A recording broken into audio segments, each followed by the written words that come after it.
Today on Steelers Talk, I'm going to be revealing the number one X factor that will lead to either success or failure for the Pittsburgh Steelers in 2024, and it might not be what you are thinking at home. Now, before I reveal what this X factor is on today's show, get us started by getting down there in the comments section and let me know. What is the number one X factor for the Pittsburgh Steelers to have success this year? Let me know what you guys think down there in the comments. And now let's get to what I think here. And my biggest X factor, and what I think is going to really determine how good the Pittsburgh Steelers are this year, is the offensive line. Okay, and the reason for that is that it is the foundational unit of specifically the Arthur Smith offense, but also any offense in the National Football League. And the reason why I say the offensive line is the biggest X factor here is because I think we generally know a lot of things about the Pittsburgh Steelers. We know that they have at least a solid head coach, even up to great head coach in Mike Tomlin. You know they're going to have a great defense like they do every year. They have so much talent on this defense this year. The QBs are a little bit limited. Whether you go with Russell Wilson or Justin Fields, there's some pros with each guy, and then there are some cons with each guy, all right? So each guy is a bit limited. And then Arthur Smith is a competent OC. He has led a couple of some really, really good offenses in the National Football League, and he's at least not as bad as Matt Canada, right? Now, I do think that Arthur Smith's offense depends on a strong offensive line. And the reason for that is that the foundation of his scheme is surrounded around the run game. All right, and if you don't have a good run game in this offense, you are not going to have success, and you can't have a good run game without a good offensive line. Plain and simply. It doesn't matter how good your running backs are. The way that it works with Arthur Smith's system is that the run game feeds off the offensive line. The offensive line is the group that's sealing off lanes and giving Najee and Jalen opportunities to make big plays, right? So you need the offensive line to feed into the run game, and then the passing game feeds off the running game, right? Because with Arthur Smith, what's his bread and butter? It's play action, and play action is ineffective if a defense isn't scared of the run, all right? So it really comes down to that offensive line. It is the first domino that needs to really be good for the Pittsburgh Steelers. If you have a good offensive line, you can have a good run game. If you have a good run game, you can work the play action game in there. Hopefully they can protect Russell Wilson as well, but also the offensive line, if they are not good, like those dominoes begin to fall, and this offensive structure completely begins to crumble, all right? And it could completely wreck this season offensively for the Pittsburgh Steelers, which is obviously something we do not want to happen here with the Pittsburgh Steelers. You want that offensive line to be as strong as possible, and pretty much this offense itself is going to go as well as the offensive line will take them. Now fill in the blank for me down there in the comments section. The Steelers will have a top blank offensive line in the NFL this year. This will be the pinned comment on today's show. YouTube's going to throw an ad break here in just a couple of seconds. And when that happens, take advantage of that time by letting me know what you guys think about the Steelers' offensive line. So let's break down the talent on the Steelers' offensive line heading into the year. The offensive tackles at your disposal here are Dan Moore Jr., Broderick Jones, and Troy Fautanu. Right now, you are looking at their pass blocking grades in the preseason, okay? So Dan Moore Jr. actually looked pretty darn good at 87.1. Now it's just preseason, all that stuff. But Dan Moore Jr. has really looked good during training camp and in the preseason. I actually think he might be something pretty decent for the Pittsburgh Steelers this year. So that pretty much means it's between Broderick Jones and Troy Fautanu to be the right tackle. And Broderick, for as bad as he was in pass protection, actually graded higher than Fautanu in his only action in Week 1 versus the Houston Texans. Troy gave up 2 sacks in that first action, and then he didn't have any other games to kind of raise that grade. So it's definitely going to be interesting to see which of these 3 men end up, starting the majority of games for the Pittsburgh Steelers this year. So if you had to pick 2 of these guys to start, let me know down there in the comments section. Type DM for Dan Moore Jr., type BJ for Broderick Jones, type TF for Troy Fautanu. Choose 2 of these guys down there in the comments section and let me know which tackles you want to start this year. For me personally, guys, I would probably do Dan Moore Jr. at left tackle and then start the season with Broderick Jones at right tackle. And pretty much what I would do from then on in would be pretty much depends on what Broderick Jones does, right? Because if he struggles like he did against Gregory Rousseau, against the Buffalo Bills in week 2 of the preseason, I say you bench him for Troy Fautano and see what that kid can do and keep Dan Moore Jr.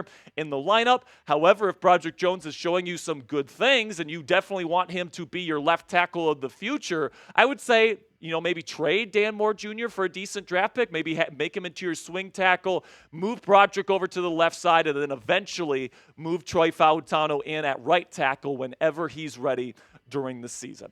And then you get to the guys in the middle for the Steelers here, and there's definitely some interesting names to discuss for the Pittsburgh Steelers here when it comes to the interior of the offensive line heading into this season. You look at Isaac Seumalo here, we're going to get to his injury here in just a second, but his 2023 grade was actually pretty darn good at an 84.0. So if he plays, he is the most solid piece that the Steelers have on the entire offensive line. James Daniels also very solid, an 82.8 grade last year. And then Zach Frazier, as a pass protector during the preseason, actually had an excellent pass blocking grade of an 82.3. So, if you have these guys all healthy, I think that this is actually pretty solid for the Pittsburgh Steelers. However, they're not all healthy. Isaac Seumalo, who was announced this week, is expected to miss at least a month with a pec injury, which is obviously something that you do not want if you are a Pittsburgh Steelers fan. Like I just said, he is the most steady offensive lineman on your entire unit. So if he's gone, you really have to question just how steady this offensive line can be with him out of the lineup. Now, in terms of who's going to replace Seumalo to start this season at left guard, the two candidates are Spencer Anderson and Mason McCormick. Here are their numbers during the preseason. Spencer gave up one less pressure. They gave up the same amount of sacks. Spencer had a slightly better grade than Mason overall, and then the run blocking grade was better. However, Mason McCormick's pass blocking grade was significantly higher than Spencer Anderson's. Plus, Mason was a pretty darn high draft pick this year. A 4th-round pick is what they spent on him. And I do think that the Steelers expect Mason to be an eventual starter whenever James Daniels' contract expires at the end of this season. It does sound, however, like the Steelers are leaning towards Spencer Anderson at this point. They have said that they're going to let these guys kind of battle it out for the starting spot, but Spencer Anderson was that next man up in the rotation in Latrobe at training camp. So keep that in mind as we approach this decision heading into week 1. But personally, guys, I would go with Mason McCormick. You're expecting this kid to be a future starter for your team. So why not give him a little bit of a trial run here for the first 4 or 5 weeks of the season while Isaac gets better, right? You give McCormick a chance to show what he can do. Yes, it would be on the left side. I think the Steelers kind of see him long-term as a right guard, but I think McCormick would definitely take any opportunity that comes his way. I thought he was an NFL-ready guard coming into the league out of South Dakota State. In my draft notes this year, I thought the Steelers got a steal for him in the 4th round. I think this kid, you give him a chance to play. If he struggles, sure, maybe you go to Spencer Anderson. But I think at least to start, what I would do is go with Mason McCormick. So take your pick down there in the comments section. Are you going with Spencer or are you going with Mason? Type SA for Spencer Anderson or MM for Mason McCormick. Let me know who you're going with at left guard down there in the comments section. Now, my prediction here is that, this offensive line as a whole is going to be a big question mark because of the injury to Seumalo, because Broderick Jones, we don't know if he's any good or not. Same thing with Troy Fautano. There's a lot of injuries, or not injuries, there's lots of question marks on this offensive line that need to be answered this year.